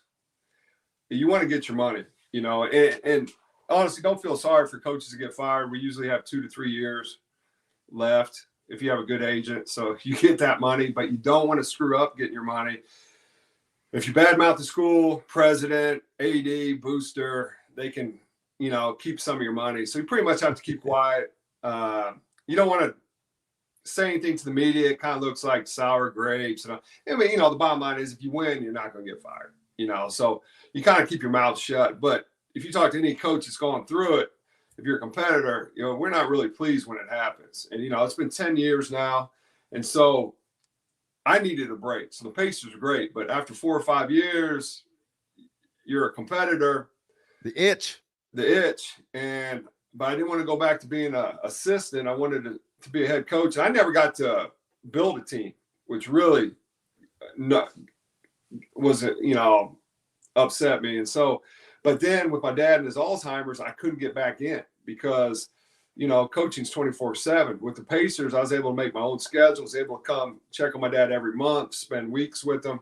And so when it got down towards the end, just kind of, hanging out with my dad before, not to be demented while he was, dying, life is short, and there were a lot of days it was just me and him, and he's pretty much in a coma in a hospital bed in the family room, and I'm sitting there thinking about my life and what do I want to do with it. And I was like, if I have the opportunity, I'm gonna do it one more time. One, see if I can end on my own note, build a program, and then it's my last chance to kind of honor him and everything he taught us. So those were the 2 reasons. So for me, it was just personal, nothing about money anymore. Prestige, any of that. And I knew to be a head coach, I'd have to go to a smaller school. And then with the Marian opportunity, it was just perfect with Steve Downing. It's in a great league. But I wanted to get back to Indiana where basketball was king. And so it all aligned for me. And so I feel like, I'm probably one of the luckiest guys in the world right now, being able to get back into something I love, back home in a state that I love, and just to be around the game. I know there are so many people that you are back. It's kind of a you belong here kind of a thing. How important to you was it personally to be such an impactful part of getting your dad back to Assembly Hall, and not more than that? That just seemed to heal a lot of cracks, a lot of wounds for a lot of different eras of players. There was different factions and all that, but that just kind of seemed to galvanize everything, and the program desperately needed that, and you were a huge part of making that happen. Yeah, I mean, not to blow my horn, it wasn't going to happen without me. I mean, because my dad and the Alzheimer's and everything, and so talking to Randy Whitman, Quinn, and Woody, and Scott May, Scott Dolson, and guys, we were able to get it done. It was great from a standpoint, should have been done earlier, but we got it done. But like you said, I thought it was important for the fans, the ex-players, and then kind of closure for my dad. But also we were on a time limit because Alzheimer's was getting worse. And, eventually, he didn't know who I was. And so we had to get it done while he still remembered people, remembered the situation, and he was on that day. It was one of the best days ever. I mean, something just clicked, but we were good about it. We had everything planned, make sure it was just 1 or 2 guys that come up to him at a time so he wouldn't get confused. And then, when we got him out on the court, we led him around, and he was great, always talking to us. Hey, do I need to wave over here? Should I go see, and so he was on that day, but we were there to help and make sure everything got off. And but he was just in the moment. I mean, he talked to the team before they went out on the court, and it was like, Randy Whitman and I went in there just to help, and Bob Hamill. But he was on. He didn't need any help. It was like something just clicked talking to those players. And so for me as a son, it was great to get him back.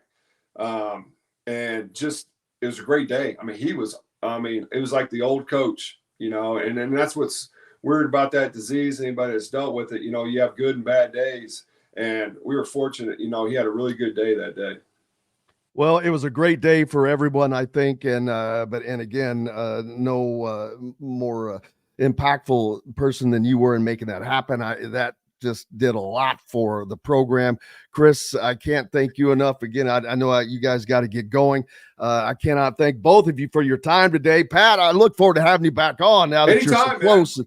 We can talk Marian basketball all season long. I get Michael on. We talk Cardinal basketball. You gotta represent the state schools, man. No, I appreciate it. I'll come on anytime now that I'm settled. I mean, because you reached out. I mean, you were one of the first guys to reach out to me. It was such a cluster.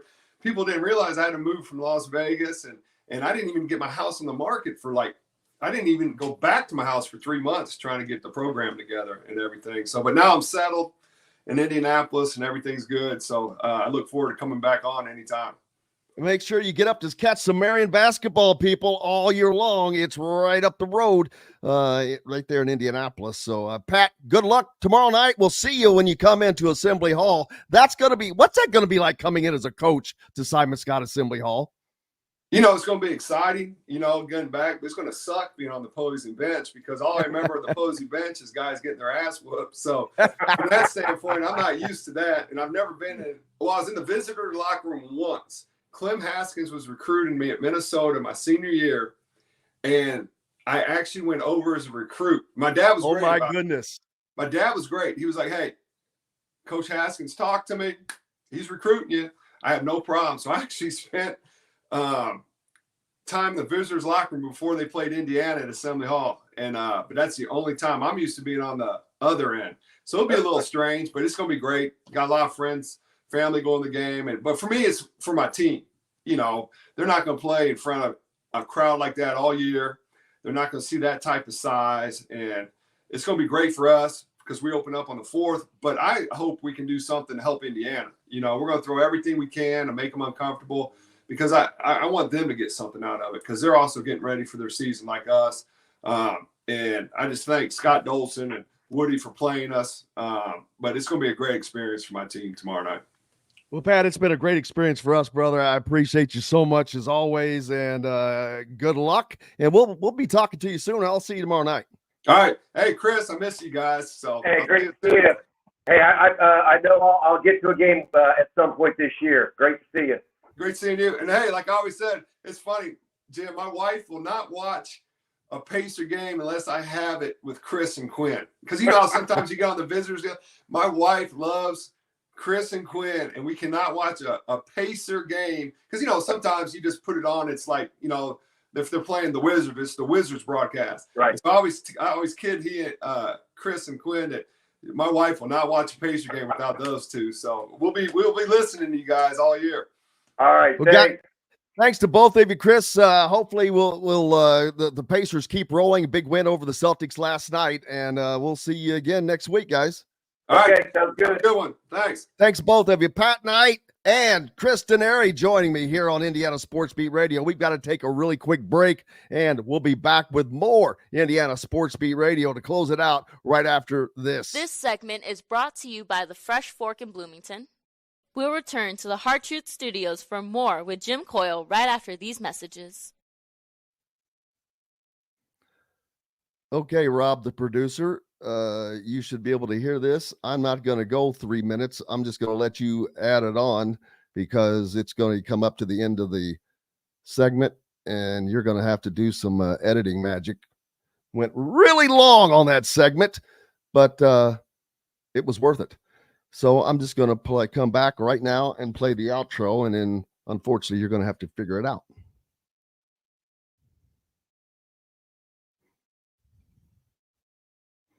Welcome back to the Hard Truth Distilling Company studios.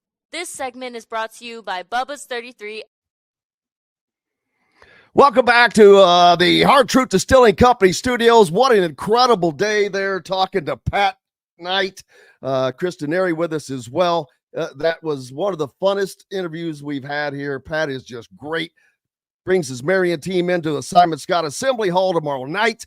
we'll be there for that. But we're back tomorrow. We have another loaded show tomorrow. Jeffrey the Greek, Matt Taylor from the Colts, Zach Osterman, Todd Leary, and plenty more. Big thank you to each and every one of you guys today for joining us. Thanks to Shannon Griffith, Bob Kravitz, Chris Denari, and Pat Knight. Until tomorrow, I'm Jim Coyle. I will see you on the radio. Thanks for listening to Indiana Sports Beat Radio. Be sure to subscribe to our YouTube page for more clips and team coverage of Indiana basketball, football, and more. You can also find full episodes and tons of other content on thehoosier.com. We'll see you next time for another edition of Indiana Sports Beat Radio.